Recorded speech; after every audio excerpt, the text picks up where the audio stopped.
So in our human geography unit, we have talked about demography, the study of human populations. We've done some of the math. We've talked about some global trends.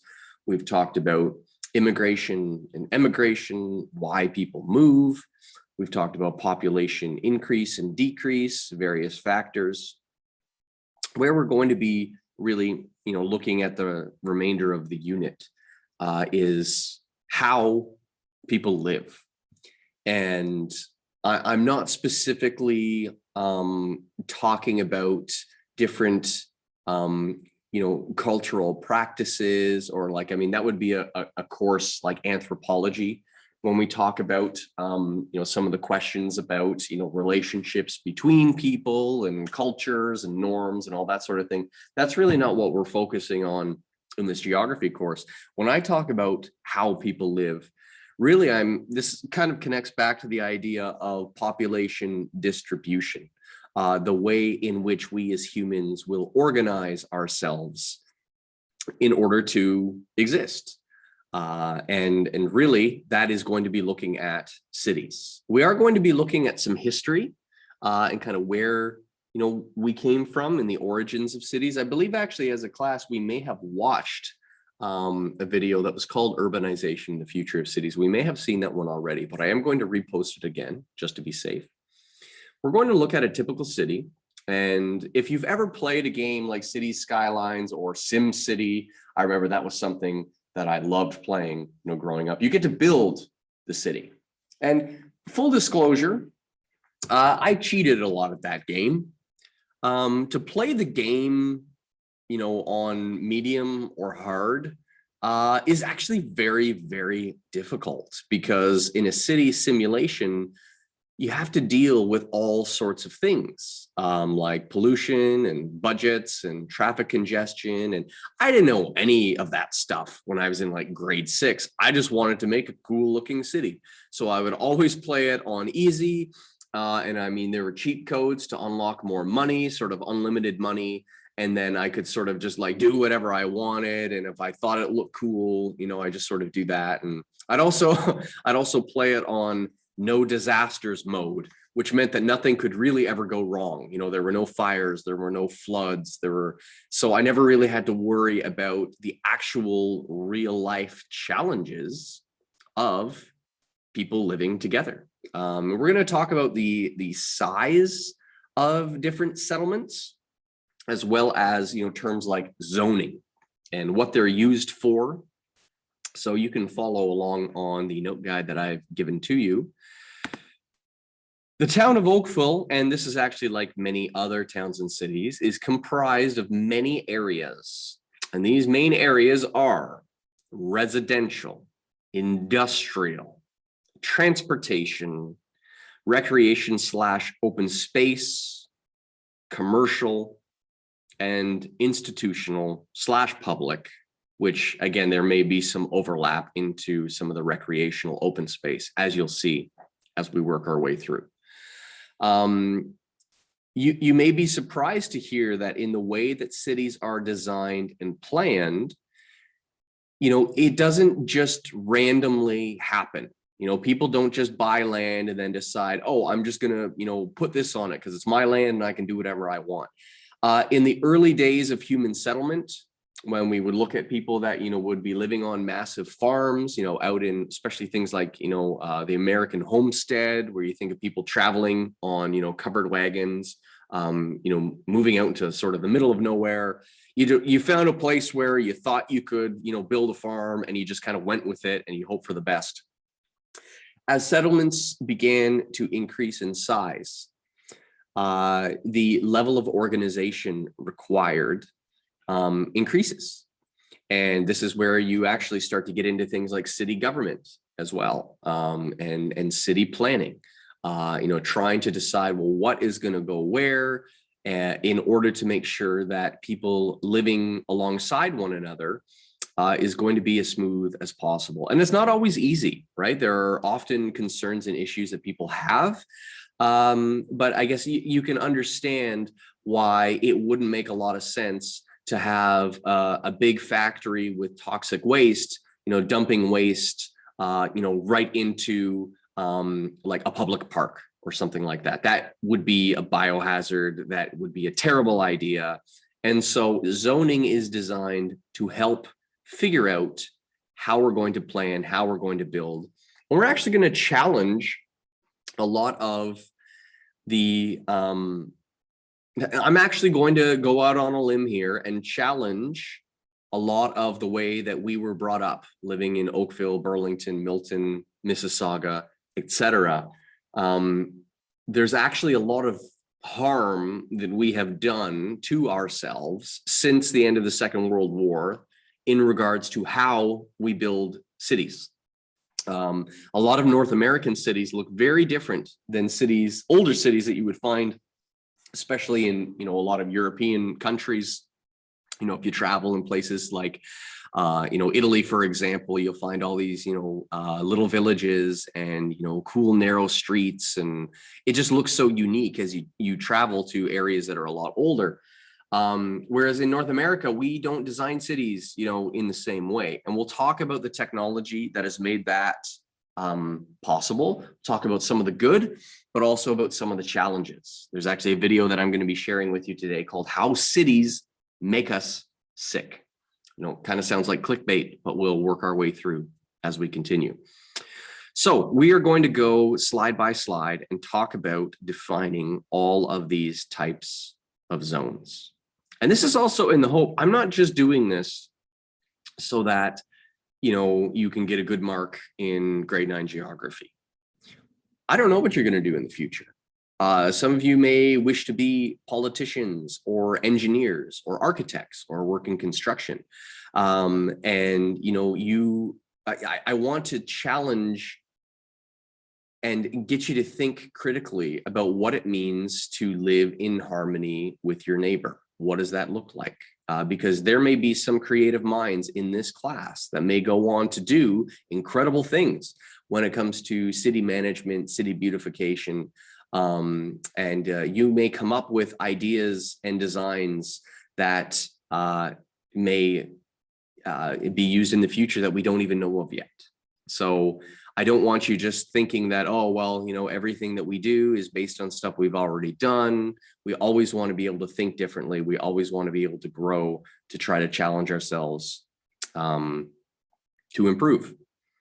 So we're going to talk about a typical city, specifically using North America as a model, because that's where we happen to be, and the area given to each of these zones and what they're for.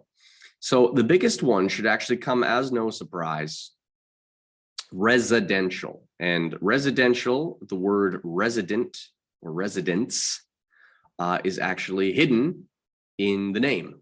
Right? A residence is where somebody lives, and a resident is somebody who lives in that place. So residential zoning is basically a fancy way of saying this is area of the land devoted to homes and houses. Now, it isn't always just houses, because this is something we are going to be looking at. This is what you would call sort of a bird's eye view, or it could be a drone shot, of a community. And when you see it from the air, it just sort of seems like, house after house after house after house, and these curvy streets. This type of design is actually very, very common in a lot of urban centers, and is actually kind of known as what you would call a suburb. If you want to get fancy, this is actually known as what you would call low density residential land use. I'll say it again: low density residential land use. And basically what that is saying is, well, we know what the word density means, how many people there are per square kilometer.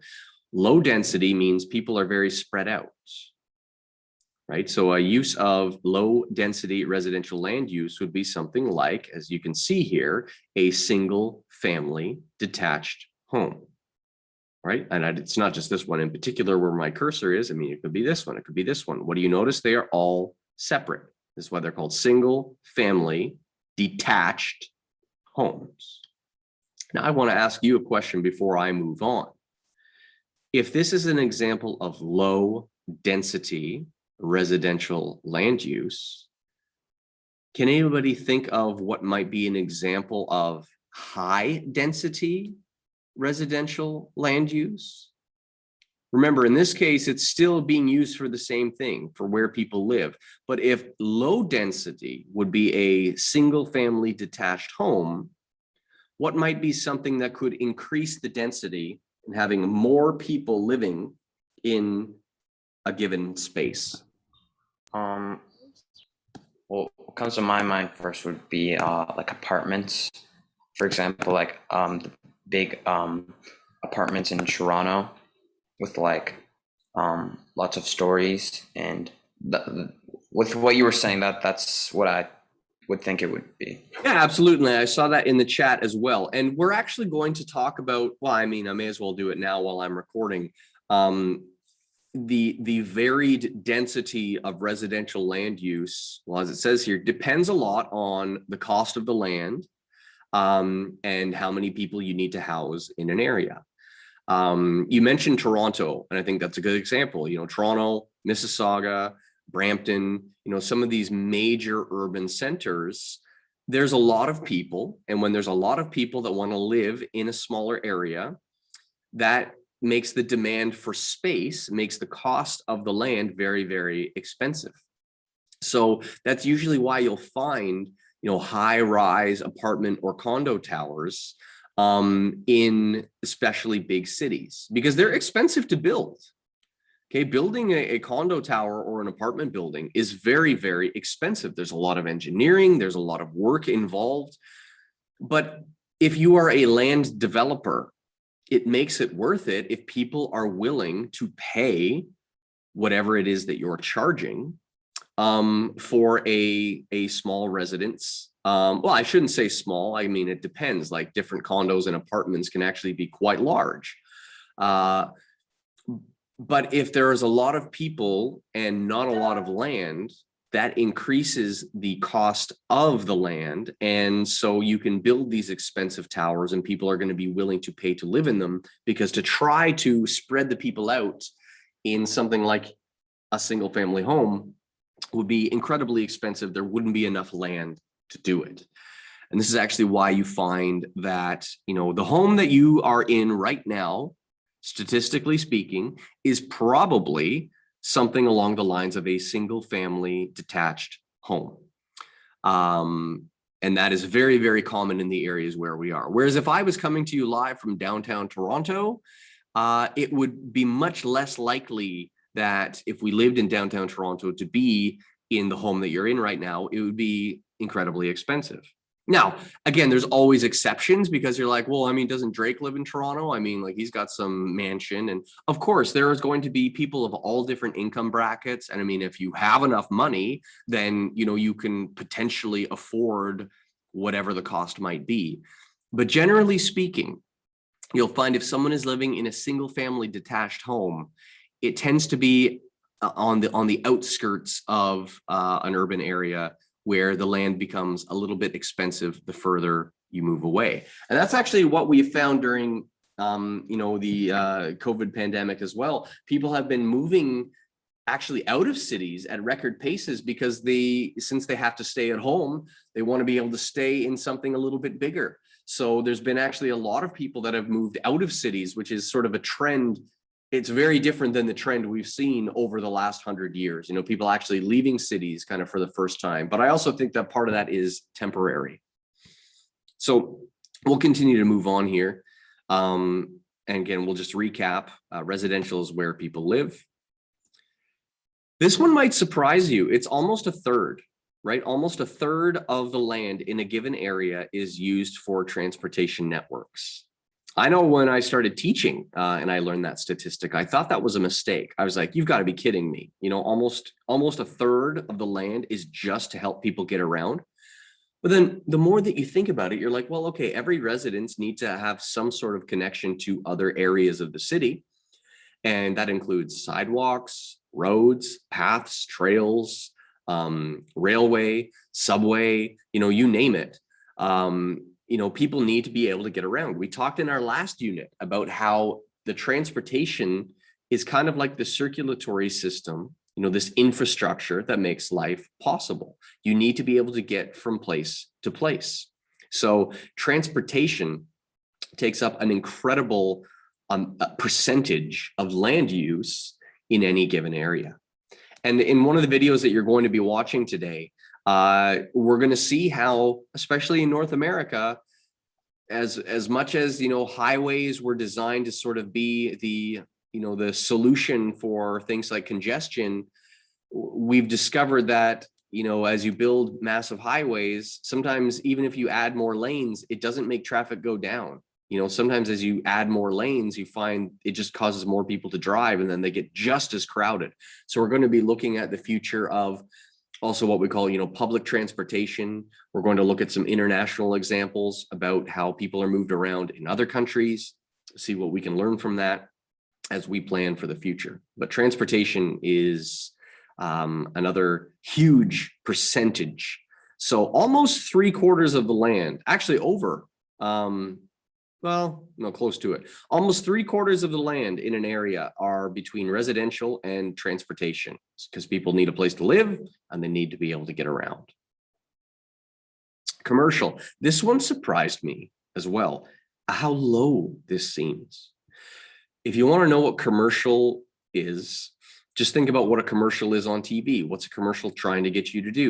Or what's an ad trying to get you to do? It's trying to get you to buy stuff, right? And that is a good mental trick to remember what commercial land use is all about. Okay, commercial land use is all about where you would find, retail outlets, where you would go buy things, whether it is a mall or a big box store, or it's a downtown where you walk and you see the shops. I know it's kind of weird to think about, because you think, wow, how can it only be 5% of the land? I mean, whenever I'm going out, I'm usually going to a place like, a mall or a restaurant. I thought this number would be higher.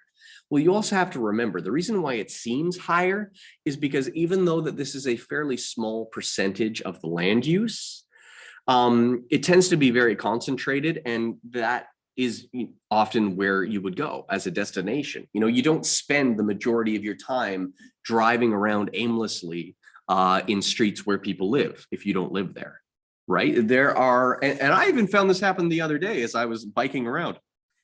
I took a path that I hadn't taken in a very long time and wound up on a bike path on a street that I had never seen before. And I grew up in this area.